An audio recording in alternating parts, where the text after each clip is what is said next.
Dude, that was bullcrap. What was bullcrap? What, are you kidding me? The no call right before The game-winning goal? Yeah, so you do know. The non-call before the game-winning goal in January, worth 1 point in the standings?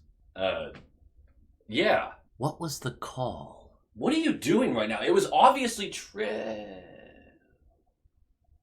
What was the call?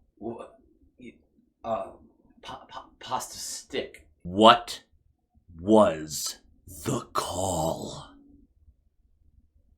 You know, I think it was a clean play. Yeah, me too. I'm glad we see it the same way. Yeah. Now get the out of here. Okay. Low quality fans of a high quality Bruins team that is a dub. This is my Super Bowl. We did it. We finally did it. We won an overtime game in January. Huge. The 4th overtime game in a row. But this one ended a little differently. Brag about it. We get to brag about it. We get to brag about it. And it was really funny how it happened. Tripping. Who knows what it is, right? Right? It actually just feels worse bringing up the tripping incident. Because this was a regular season game in January. And that was game 5.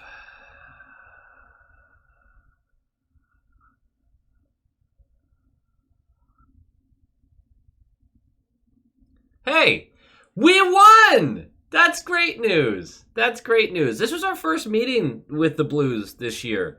I don't like playing this team for all the obvious reasons. I still have it in my head that they're going to just be cheap shot artists and the refs are going to call everything their way, and I'm not bitter about anything. But this is the first meeting with them. They are bad at everything, pretty much. Pretty much everything. They have the second worst power play in the league. They scored multiple power play goals against us in this game. They're bottom third in the league in their penalty kill and in their offense, and their goals allowed average ranks 18th, which isn't good either. And honestly, that's thanks to Binnington, who is well above, he's a donkey, but he's well above league average with a .907 save percentage, and he has a winning record, 14-11-1, now 14-11-2.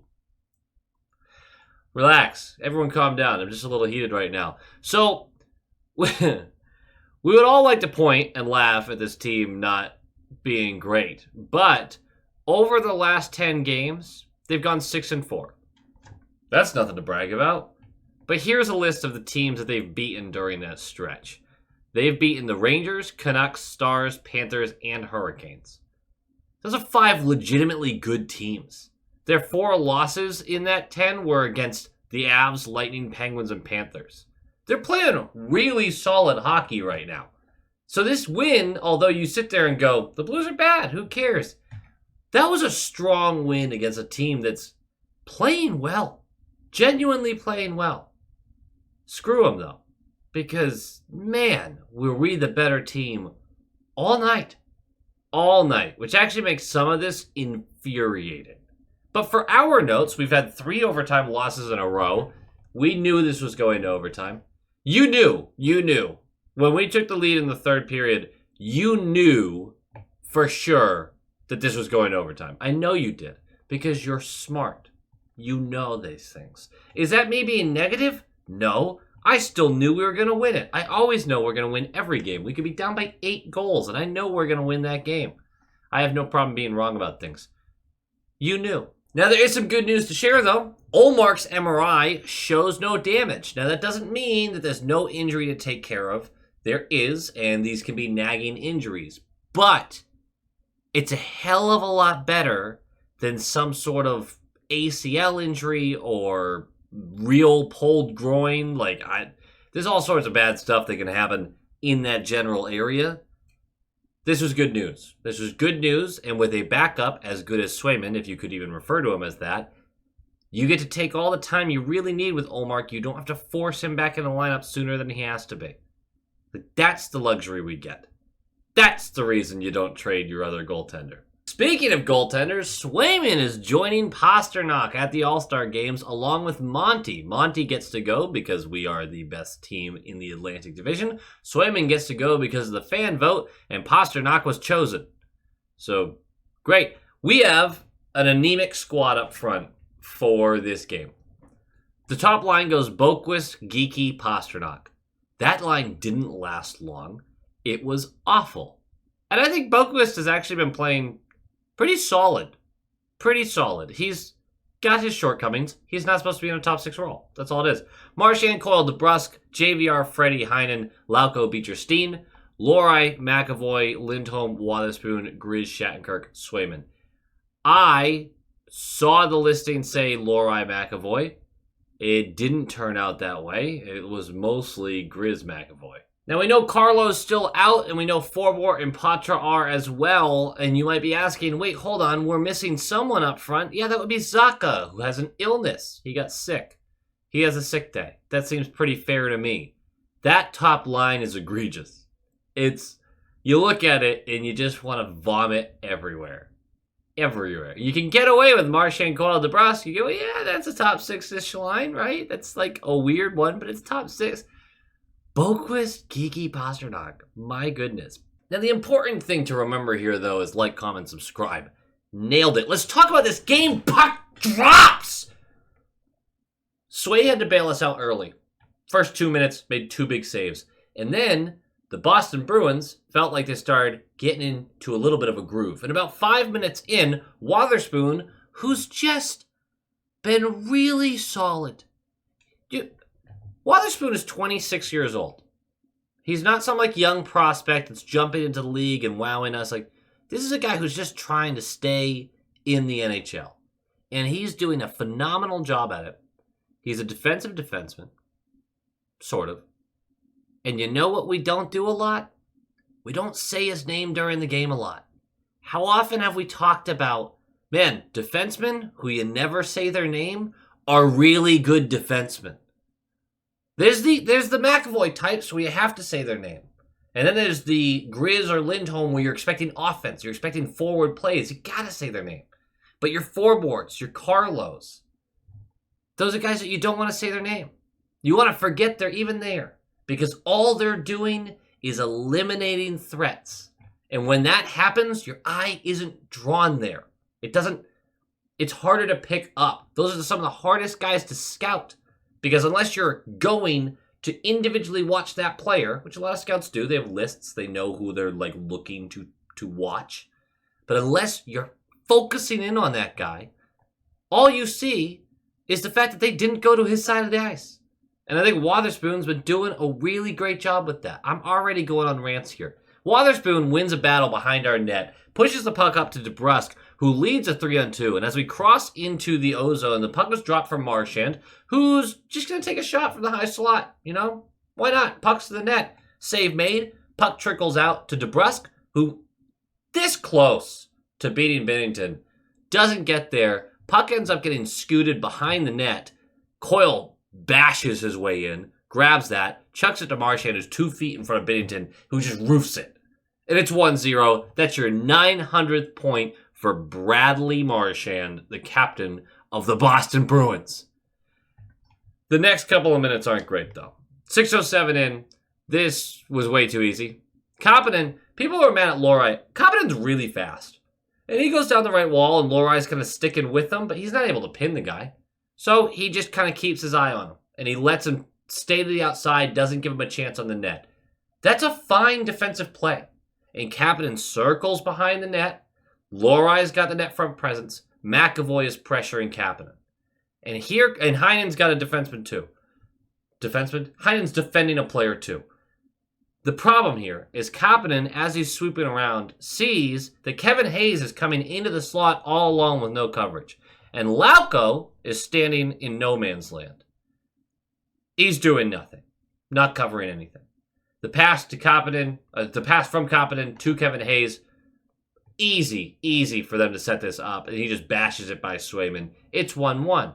Frederick was the other player on the ice who he got caught in a weird spot. Because as he's watching Kapanen come around, I think he wants to push towards the wall to pin him. But what he doesn't recognize is he left a lane wide open to the slot. So he's to blame a little bit on this as well. I don't see how Lori would be to blame. I don't really see how McAvoy would be to blame. Heinen was also covering someone. That's Freddie. That's Lauko. Frustrating because it's easy. And then 4 minutes later, it's also easy. Shattenkirk this time in no man's land. You know there's a concept in tennis. I don't know if you have any tennis players who watch the channel, but there's a concept where you've got the baseline, right? Typically you stand behind the baseline, right? You let the ball come to you and then you hit it back over. You run forward if you need to. But if you're just making a home about 4 or 5 feet in front of the baseline, you've taken away so many of your options. And instinctually, you want to be closer to the play, so new players, amateurs like this guy, love to be in that position. And we get told all the time by more experienced players, that's no man's land. They can hit it at your feet. You lose the angle, the ability to cut the angles when they're shooting far left or far right. You got to run it down, but now you got to run it down diagonally.